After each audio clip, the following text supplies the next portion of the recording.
प्रभु नित मना दुर्दर इह क्षणादाति स्वर्गी गुण गण समृद्ध सुख निधि लभन्ते सद्भक्त्या शिव सुख समाजं किमु तदा महावीर स्वामी नयन पथगामी भवतु मे महावीर स्वामी नयन पथगामी भवतु मे महावीर स्वामी नयन पथगामी भवतु मे गुरुवा पान्तु नित्यं ज्ञान दर्शन नायिका चारित्राणव गंभीरा मोक्ष मार्गोपदेशका।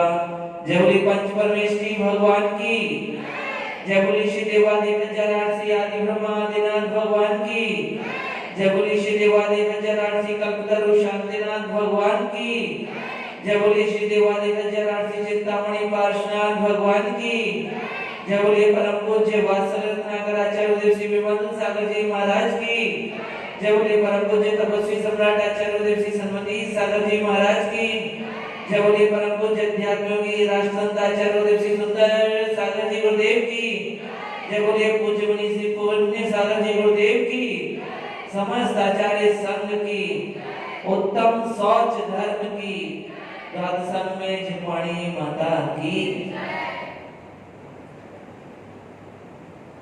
आज कौन सा दिन हुआ? चौथा दिन हो गया। 4 दिन पूरे हो गए और कल के बाद से उल्टी गिनती शुरू हो गई। 4 दिन से आप रोज सुन रहे हो, सुबह भी सुन रहे हो, दोपहर में भी सुन रहे हो, शाम को भी सुन रहे हो। और यही नहीं, पहले भी आप सुनते आ रहे हो, सालों से सुनते आ रहे हो। ऐसा है कि नहीं है? बताइए, हाँ या ना, कुछ तो बताओ। सालों से सुनते आ रहे हो, लेकिन उस उपदेश का आपके ऊपर क्या प्रभाव पड़ा? हर साल सुनते हैं हम लोग, लेकिन हमारे ऊपर कोई उसका प्रभाव खास दिखाई देता है क्या? थोड़ा बहुत 19-20 दिखाई देता है कि वो भी नहीं दिखाई देता? और एक त्रियंच गति के जीव को देखो, त्रियंच गति के जीव को देखो। बहुत सारी ऐसी कहानियां जिन शासन में हैं कि उन्होंने एक बार उपदेश सुना और अपना आत्म कल्याण कर लिया, सिर्फ एक बार के उपदेश में। जब भगवान पार्श्वनाथ का जीव हाथी की पर्याय में था तो एक बार ही तो उपदेश सुना था कि ज्यादा बार सुना था? या भगवान महावीर स्वामी का जीव सिंह की पर्याय में था, एक बार उपदेश सुना 2 मुनिराजों का और उसके बाद आत्म कल्याण कर लिया, सिद्धालय में जाकर विराजमान भी हो गए। और हम लोग सालों से सुनते आ रहे हैं, गुरुजनों का सुन रहे हैं, आचार्य परमेष्ठी का सुन रहे हैं, और उसके बाद भैया लोगों का भी सुन रहे हैं, और उसके बाद भी जहाँ के तहाँ। तो क्या इससे मतलब निकालना चाहिए? अपना अन्वेषण कीजिए कि एक त्रियंच गति का जीव एक बार के उपदेश में अपना आत्म कल्याण कर लेता है, और हम सालों से सुनते आ रहे हैं, और अभी भी हमारी प्रवृत्ति में क्या है, एक बार जरूर अन्वेषण करना चाहिए। आज चौथा दिन। पहले दिन क्रोध का अभाव हुआ, दूसरे दिन मान का, तीसरे दिन माया का, और चौथे दिन आज क्रोध का अभाव होगा। इसी के साथ ये 4 कसायों की चौकड़ी पूरी हो जाएगी। 4 कसाय कौन सी? क्रोध, मान, माया और लोभ। वो भी 4 प्रकार की होती है: अनंतानुबंधी, अप्रत्याख्यान, प्रत्याख्यान और संजुलन।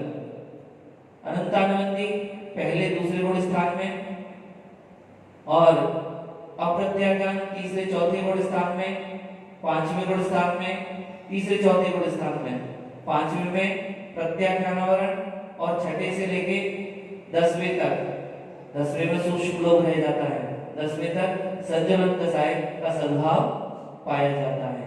तो इन कसायों से आज हमने इन चारों कसायों के बारे में सुन लिया, तो हमें भी कम से कम अपने आत्मा का अन्वेषण करते हुए इन कसायों से दूर रहने का प्रयास करना चाहिए।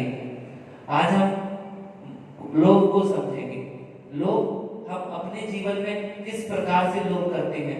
छोटी सी बातों पे लोभ करने लगते हैं ये, और ऐसा लोभ करते हैं जिसके बारे में हम सोचते भी नहीं है कि हमने लोभ किया है, उसका हमें पता ही नहीं लगता। ऐसी ऐसी छोटी सी बातों का हम लोभ करते हैं। जैसे बाजार से हम आम खरीद कर लाए, अच्छे आम खरीद कर लाए, अगर उनमें से 2 आम थोड़े से डाउन है, 19 है, उनमें कुछ दाग वगैरह है, तो अपन क्या करते हैं, आज जो खराब है वो खाएंगे, और कल जब 2 और खराब हो जाएंगे तो उनको खाएंगे, परसों उसमें से 2 और जो अच्छे वाले थे वो भी खराब हो जाएंगे, तब उनको खाएंगे। यानी कि जितने भी आम लाए हमने सारे आम खराब करके ही खाए, अच्छा आम एक भी नहीं खाया। ऐसा करते हैं ना? करते बताओ, बोलो, कुछ रिस्पॉन्स तो दो। सही कह रहा हूं नहीं कह रहा हूं? मतलब आम लेके आए, पहले दिन जो 2 खराब थे वो खाए, दूसरे दिन जो 2 और खराब हो गए वो खाए, तीसरे दिन जो उनमें से लास्ट वाले जो 2 और वो भी खराब हो गए तब खाए। आनंद किसी का भी नहीं लिया। ऐसी छोटी बातों पर हम लोग किया करते हैं, और इस बारे में सोचते भी नहीं है कि हमने ऐसा लोभ कर लिया है।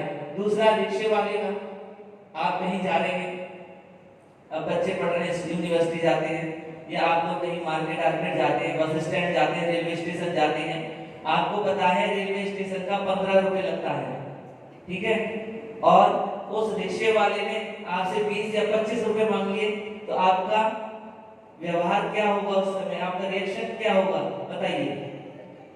तो हमें नया समझता है, जानता नहीं है मैं यही रहता हूं, 25 रुपए मांग रहा है या 20 रुपए मांग रहा है, ऐसा होता है। और अगर वही 10 रुपए मांग ले तो फिर,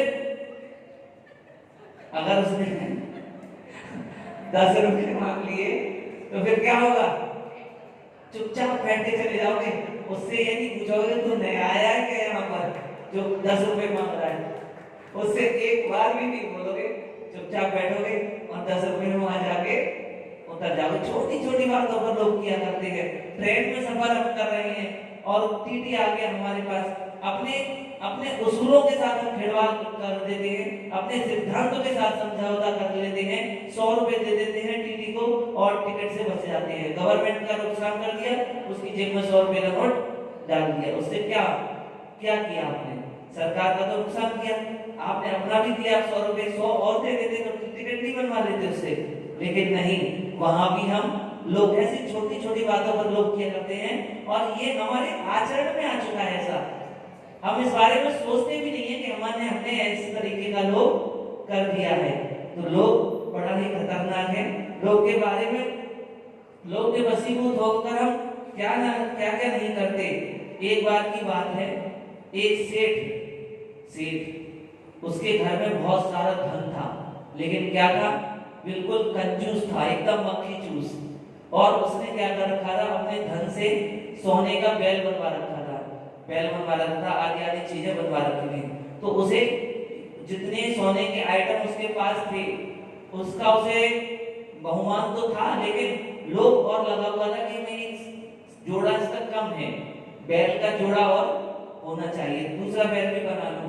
अब इतना धन था नहीं, धन खत्म हो गया, सारा बनवा लिया उसने। अब वो उसको दिन प्रतिदिन रात दिन यही सोचता रहता कि दूसरा बैल कैसे बनेगा। तो इस चक्कर में रात को सोचता रहता, दिन में सोचता रहता। फिर क्या हुआ, एक दिन की बात है, बहुत सारी बारिश हो रही थी, तो वो सोचते जा रहा था, तो नदियां उफान पर आ जाती हैं, पुल वगैरह टूट जाते हैं, तो पुल में, नदी में से लकड़ी के गट्ठर बह के आ रहे थे। तो उसने अपने जान की परवाह नहीं करते हुए, मतलब इतना लोभी था कि उसने ये भी नहीं सोचा कि मैं मर जाऊंगा, और अपनी जान की परवाह न करते हुए उन लकड़ियों को इकट्ठा करने लगा। एक दो करके जितनी लकड़ियां आ रही थी तैरते हुए पानी में, उन सबको इकट्ठा करने लगा पुल पे जाकर, और बीच में बिल्कुल नदी के बीच में जाकर इकट्ठा करने लगा। यही दृश्य रानी ने अपने झरोखे से देखा। तो रानी ने राजा से कहा, राजा, हमारे राज्य में कितने गरीब लोग हैं, जो अपनी जान की परवाह करते हुए बिना भी इस ऐसे मौसम में, खराब मौसम में लकड़ियां इकट्ठा कर रहे हैं। राजा ने भी देखा तो राजा ने मंत्री उसको सैनिक को आदेश दिया उसको बुलवाने का। मौसम खुला तो उसको बुलवाया गया सेठ को।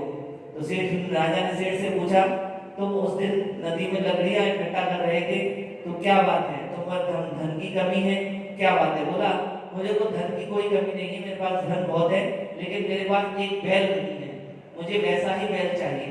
तो राजा ने कहा कि जाओ, आदेश दे दिया दरबारों को, इनको गौशाला में ले जाओ और एक बैल जो भी ये पसंद करे वो वाला बैल को दे दो। अरे राजन, मुझे वो बैल नहीं चाहिए, मुझे तो ऐसा बैल चाहिए जैसा मेरे यहाँ है, उसी का जोड़े का बैल चाहिए मेरे को। राजा बड़ा आश्चर्य में हुआ, कैसा बैल है भाई? देखने पहुंचे तो राजा तो एकदम भौंचक्का रह गया। उसने कहा, तुम्हारे पास इतना धन है और तुम इतने लोभी हो कि अपनी जान की परवाह करे बिना तुमने वहां पे लकड़ियां इकट्ठा की। इतने में उसकी पत्नी भी आ गई, राजा को भेंट देने के लिए उसमें रत्न ले आई, हीरे मोती लेके आई थाली में रख के। तो उसने क्या किया कि वो थाली भी उससे ले ली और उसके हाथ भी कमाने लगे। तो राजा को बहुत क्रोध आया। राजा ने कहा, तुम बिल्कुल दुष्ट प्रवृत्ति के लोग हो और तुम इतने कंजूस हो, तुम किसी को कुछ दे नहीं सकते और कभी कुछ खा नहीं सकते। तो इस तरीके से उसके जीवन में कितना लोभ था। लोभ के बारे में रतनगंज उसमें श्लोकोपदेश में एक श्लोक आया 15 नंबर का, आयुर्वेदी क्षेत्रश हेतुम कालस्य निर्मम वांछांता धनानामिष्टम जीवित सुतराम धनम। जिसका अर्थ है काल व्यतीत होना व आयु का क्षय होना धन की वृद्धि में कारण है। क्या? काल का व्यतीत होना व आयु का क्षय होना धन की वृद्धि में कारण है।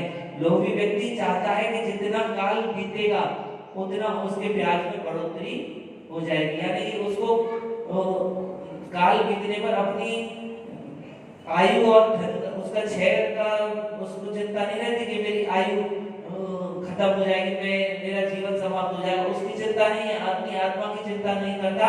लेकिन क्या करता है कि ब्याज के पीछे लगा रहता है, ब्याज मेरा बढ़ता रहेगा, किंतु वह ये नहीं समझता कि जीवन नष्ट हो जाएगा और जीवन से ज्यादा धन स्थिर होता है उसे।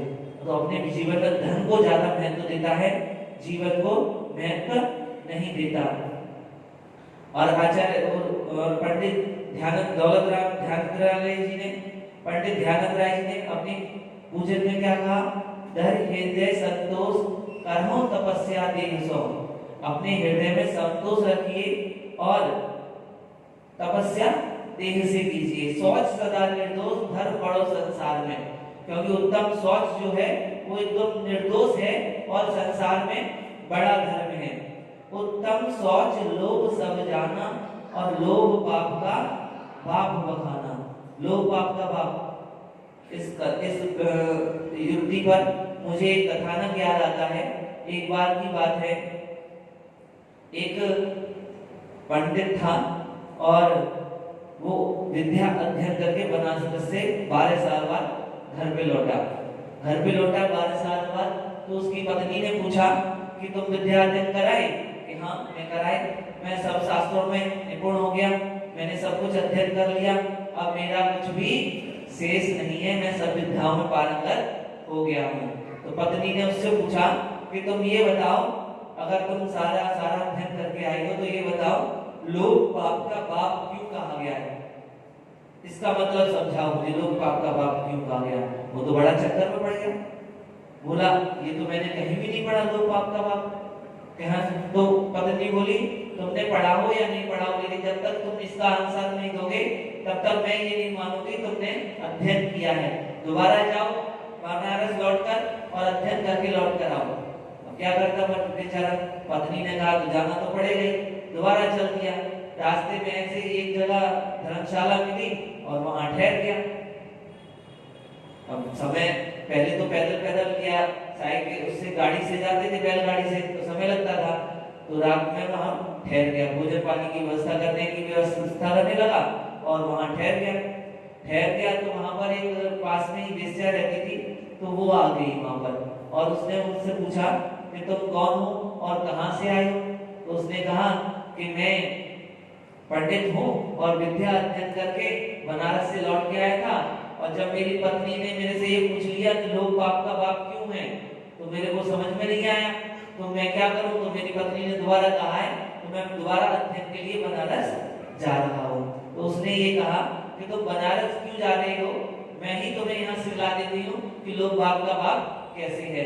तो बोली आप सिखला दोगे कि हाँ सिखला देंगे, तो सिखाओ, कि उसमें तो समय लगेगा, तो अपना रुको यहाँ पर, थोड़ा सा आराम विश्राम करो। फिर बोला ठीक है, मैं थोड़ा विश्राम कर लेता हूँ और अपनी रसोई भी पका लेता हूँ। तो उसने वेश्या ने ये कहा कि तुम रसोई पका रहे हो तो मैं तुम्हारी कुछ हेल्प कर दूं, मदद कर दूं तुम्हारी। तो बोली ना तुम वेश्या हो, मैं तुम्हारे हाथ से बना खा नहीं सकता, ये तो यहाँ पे तुम खड़े हो एकांत में मेरे पास, मेरे को दोष लगता है, मेरे व्रत भंग होता है और मैं तो बस तुम्हें खड़ा होने दे रहा हूँ, यही बहुत है। उसने कहा कि एक काम करते हो, मैं बाजार से सामान ले आती हूँ, मैं उसमें घुस थोड़े ना जाऊंगी, सामान ले आती हूँ और तुम्हें दे दूंगी, तुम बना लेना, तो तुम्हें थोड़ा सा आराम हो जाएगा। तो बोला ठीक है। उसने सोचा वैसे कुछ थोड़ी नहीं की सामान तो बाजार से आ रहा है, शुद्ध है, मैं ले लूंगा, ठीक है। उसने कह दिया, वो वेश्या सामान लेकर आ गई। सामान लेकर आई तो वेश्या ने बोला कि ये सामान मैं लेकर आई हूँ और तुम इस सामान को रख लो और मेरे से एक काम करो, मैं तुम्हारा खाना भी बना देती हूँ। अरे दूर हटो दूर हटो, तुम कैसे खाना बनाओगी, तुम खाना बना दोगे तो मेरा व्रत भंग हो जाएगा, मैं कैसे करूंगा, क्या करूंगा। उसने वेश्या ने कहा अगर तुम मुझे खाना बनाने दोगे तो मैं तुम्हें 100 रुपए दूंगी। उसके मन में फिर लोग आ गए, भाई खाना भी बना के दे रही है, 100 रुपए भी दे रही है, और खाने में घुस थोड़े ना गई है कोई, मैं तो खाना अलग से ले लूंगा और खा लूंगा, जैसे बाजार से सामान आएगा ऐसे खाना भी बन जाएगा, मेरा भी काम हो जाएगा और इसका भी मन पूरा हो जाएगा। तो फिर ऐसे ही फिर उसने खाना भी बना दिया वेश्या ने। उसके बाद क्या हुआ, उसने बोला वेश्या ने कि मैं तुम्हें ये एक निवाला अपने हाथ से खिलाना चाहती हूँ, कि मैं चाहती हूँ कि तुम मेरे हाथ से एक निवाला खा लो तो मेरा जीवन पवित्र हो जाए, मैंने जो अपने जीवन में गलत कार्य किए हैं, अधर्म किए हैं, तो मेरी गति सुधर जाएगी तुम जैसे पंडित को खिला के, तो एक निवाला ये जरूर खा लो मेरे हाथ से। तो उसने कहा नहीं, ये कैसे खा लूंगा मैं, तुम तो पूरा मेरा धन भी वेस्ट करने पर लगी हो, पहले बाजार से सामान ले आई, फिर तुमने खाना भी बना दिया, अब कहती हो खा भी लो, तो मेरा तो पूरा ही धन वेस्ट हो जाएगा, मेरा तो कुछ भी जीवन में बचेगा ही नहीं। उसने कहा कोई बात नहीं, अभी समझ लो, अगर तुम मुझसे खाना भी खा लोगे एक वाला तो मैं तुम्हें 1000 रुपए दौड़ दूंगी। 1000 रुपए देगी। तो उसके मन में लोभ आ गया, तो उसने क्या किया, फिर मुंह फाड़ दिया इस तरीके से, और मुंह फाड़ दिया, उसने निवाला मुंह की तरफ बढ़ाया और निवाला तो गिरा दिया नीचे गिरा दिया वेश्या ने, और गाल पे एक जोरदार तमाचा लगाया। लोग बाप का बाप सीखने कहाँ जाते हो, यही लोग बाप का बाप है, इसी को लोग कर करके तुमने अपने धर्म ही भ्रष्ट करना चाहा और यही लोग का पाप है, जाओ घर पे अपने जाओ और तुम सीख गए। तो इस तरीके से लोग बाप का बाप उसने बताया। आगे क्या कहा पंडित जी ने, उत्तम शौच सर्व जग जाना, लोग बाप का बाप बखाना, आशा पास महा दुखदानी, सुख पावे संतोषी प्राणी। आशा पास यानी आशा रूपी जो रस्सी है वो महा दुखदाई है, और जो संतोषी प्राणी है वो सुख को प्राप्त करता है। प्राणी सदा सुचिशील जप तप, ज्ञान ध्यान प्रभाव दे। प्राणी जो है वो सदा सुच माने स्वच्छ, शील जप तप और ज्ञान के प्रभाव से स्वच्छ हो जाते हैं, पवित्र हो जाते हैं। नित्य गंग जमुन समुद्र न्याय, अशुचि दोष स्वभाव है, और अगर उनमें अशुचि का दोष है तो वो चाहे जितने भी गंगा जमुना और समुद्र निहाले, लेकिन वो कभी भी पवित्र नहीं हो सकते। ऊपर अमल मल भरो भीतर, कौन विधि घट सुचि कहे। घड़ा कितना भी अच्छा हो, सोने का ही भले कहना हो, लेकिन अगर उसके अंदर मल भरा हुआ है तो उस पर घड़े को कोई भी सुंदर नहीं कह सकता, बहुदेह मैली सुगंध फैली शौच बन साधु रहे। बहुदेह मैली, देह जो हमारी है वो मैली है, और इसके अंदर तो बाहर से तो आपको पवित्र अच्छा लगता है ये शरीर, लेकिन इसके अंदर ऐसा ही मल और सात धातुएं भरी पड़ी हैं। कौन विद साधु रहे, और कौन साधु इसे इस पवित्र अपवित्र देह को शुचि कहेगा, शुचिता की मूर्ति कहेगा। यानी कि ये पवित्र देह बहुत ही ज्यादा अपवित्र है, और हमें अपने शौच धर्म के ध्यान में रखते हुए, शुचिता का ध्यान में रखते हुए, इस अपवित्र देह का ध्यान में रखते हुए अपनी भावना भानी चाहिए कि कब मैं इस देह रूपी जंजाल से बाहर निकलकर सिद्धालय में जाकर विराजमान हूँ। क्योंकि 5 शरीर होते हैं, 5 शरीर का सद्भाव इस संसार अवस्था में पाया जाता है। विग्रह गति में भी 2 शरीर तो रहते ही हैं, तो 5 शरीर का अभाव कब होगा? जब हम इस संसार रूपी सागर से पार हो जाएंगे। तो अपनी आत्मा का कल्याण करें और संसार रूपी समुद्र से पार होने का प्रयत्न करें। शौच धर्म ये पावन है, आत्म शुद्धि कारण है। शौच धर्म ये पावन है, आत्म शुद्धि कारण है। निर्लोभी जो रहता है, मुक्ति रमा को भरता है। निर्लोभी जो रहता है, मुक्ति रमा को भरता है। मन की शुचिता ही हो